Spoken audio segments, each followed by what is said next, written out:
Aku punya tebak-tebakan nih. Apaan tuh? Kamu kepo ya? Ya iya dong. Hewan apa yang multi talent?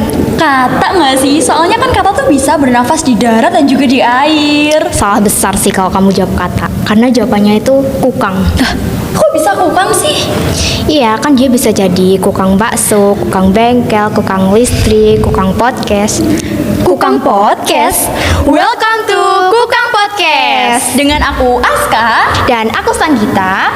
Nah, kira-kira di podcast kali ini kita bakal bahas apa sih? Jadi di podcast kali ini kita bakal bahas tentang new normal, new digitalization with unlimited creativity. Wah, menarik banget gak sih topiknya? Iya dong, jelas. Kita langsung aja masuk ke topik pertama nih. New normal nggak sih? Betul banget. Nah, sekarang aku mau nanya nih sama kamu. Nah, pendapat kamu tentang new normal tuh apa sih? Nah, menurut aku nih ya, new normal itu adalah kembali normal seperti sebelum masa COVID-19 menyerang kita. Tapi teknologi itu semakin maju dan ada peraturan-peraturan yang harus kita patuhi. Contohnya kayak protokol kesehatan. Ngomong-ngomong, kamu masih mematuhi protokol kesehatan nggak? Ya, kalau ditanya sih masih ya. Oh, iya kah manis? Oh iya dong, jujur ya. Tapi kita tuh di new normal ini juga bisa langsung bertemu sama teman-teman kita. Udah nggak lewat Zoom meeting, Google Meet. Kita juga bisa langsung menerima pelajaran langsung dari guru kita nih. Bener banget. Kalian setuju nggak sih sama pendapatnya temen aku? Nah, aku juga setuju banget loh sama pendapat dia. Teknologi yang semakin maju, transportasi yang semakin canggih juga. Apalagi sekarang tuh ada alat yang dibikin pas lagi pandemi COVID-19. Yaitu adalah robot vacuum cleaner gak sih? Kamu tahu nggak yang mana? Yang segitiga itu kan? Duh, salah banget gimana sih? Itu loh yang lingkaran terus muter-muter gitu. Oh iya, aku sering lihat di FYP TikTok aku. Kalian tahu juga nggak sih, apalagi itu tuh robot yang benar-benar bermanfaat banget buat kita.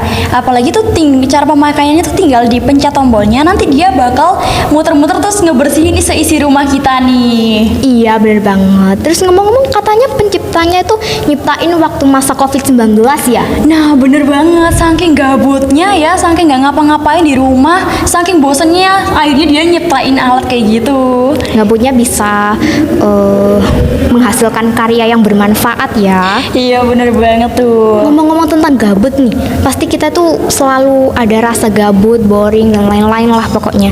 Nah, buat orang yang kreatif banget ini, pasti mereka akan menghasilkan suatu karya dan menjualnya di toko online, kayak toko kuning, toko hijau, toko biru. Bener banget sih, aku setuju banget. Karena kan ya, dari pandemi COVID ini jarang juga ya orang yang keluar rumah, dan itu juga bikin toko-toko orang tuh sepi. Jadi bisa berjualan dengan online, kayak jualan baju, jualan perabotan rumah, bahkan sampai jualan makanan online. Aku suka banget tuh, soalnya kan kita bisa beli makanan tanpa harus ngantri di toko yang panjang banget. Oh iya, berarti yang berjasa ini ojolnya. Oh iya sih. Ngomong-ngomong nih ya, tentang online tadi tuh kan juga ada aplikasi online kayak sosial media itu. Di sosial media ini pasti banyak banget konten creator yang mengedukasi kita, nggak sih? Bener banget, apalagi sekarang tuh ada yang namanya endorse. Jadi kita tuh bisa kayak mempromosikan barang kita ke melalui sosial media. Bener banget. Mereka mempromosikannya dengan konten-konten yang menarik untuk menarik pembeli. Iya bener banget. Apalagi ya guys, sekarang tuh ada namanya konten kreator. Nah, isi konten-kontennya tuh edukasi banget gak sih? Kayak ada Vina Mulyana yang bikin konten tentang bisnis dan kerja-kerja gitu. Bermanfaat banget gak sih buat yang lagi magang atau nyari kerja? Gimana nih kalau pendapat kalian? Iya sih, bermanfaat banget. Apalagi kayak konten kreator yang bikin konten-konten tentang tutorial gini. Tapi aku lebih suka sih tutorial public speaking ya, kayak seru aja gitu.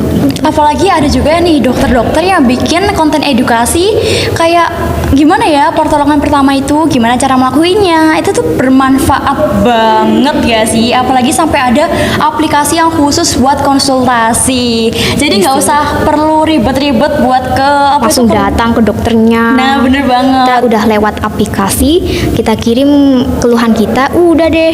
Nanti juga pasti dikasih resep obatnya dan pasti kita juga langsung dikasih apa aja nih cara-caranya biar nggak kena ini, cara penanggulannya. Jadi nggak usah ribet-ribet lagi. Simpel nggak sih? Simple banget. Nah, dari sini kita udah lihat nih perkembangan zaman mulai dari sebelum COVID, di masa COVID, dan di sesudah COVID. Di sebelum COVID ini kan teknologi kadang sih umumnya tuh dibuat komunikasi aja. Nah, di masa COVID kita yang katanya libur 2 minggu 2 tahun itu, kita kan jadi kayak 24/7 sama gadget terus karena semuanya tuh dilakuin secara online. Nah, kita juga semakin banyak aplikasi yang bermanfaat. Akhirnya aplikasi itu juga masih digunakan sesaat sesudah COVID di masa-masa new normal. Bener banget. Kalian setuju nggak sih sama pendapatnya Gita? Harus setuju sih, soalnya ya Ya udah, karena waktunya udah hampir habis ya. ya benar. Mendingan kita langsung tutup aja gak sih podcast kali ini? Ya, thank you and see you guys.